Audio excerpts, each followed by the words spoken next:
Hi, welcome to the director's cut of the hiking videos that I made this summer. I will be talking through some of the behind the scenes and other things that I didn't get to include in the video. Let's go.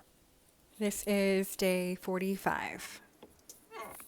It's day 45 hiking the Continental Divide Trail and Great Divide Trail combined. I ate so much food today I had to dig 3 cat holes, and it wasn't because I wanted to fuel properly for the 3,000-foot climb to Kokomo Pass today. It was because I wanted to make my pack lighter for the climb. So, maybe 2 things. One is that little swing set is so iconic on the Colorado Trail. Like, you can't really miss it, I think, when you're walking on the Colorado Trail in that section of the CDT.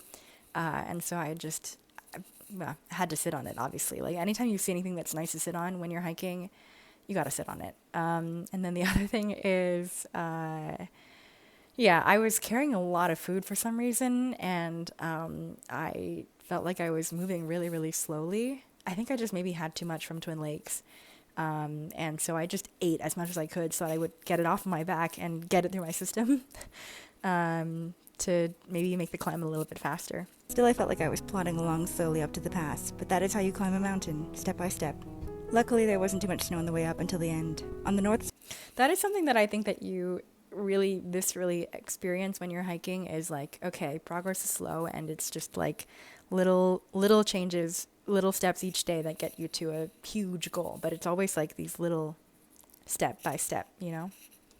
Side though, I didn't want to take the traverse in the snowy valley, so I opted for the ridgeline and stayed on the snow-free south side. Slide had also taken the ridgeline, but he said he had to cut down early because a storm rolled in and he had to take cover in a blizzard, the same precipitation that was rain for me last night at lower elevation. So I set my own track down the ridgeline to reconnect with the trail. I really enjoyed finding my own way today.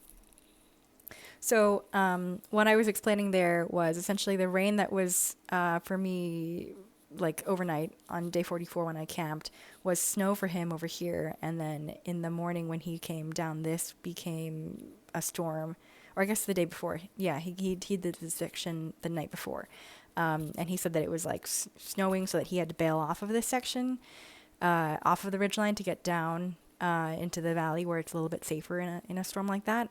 And then he took shelter in a cabin, or maybe on the porch of a cabin somewhere around here when it was snowing. And so then I didn't have any tracks to follow because he had not gone this way and I didn't know what the terrain was going to be like.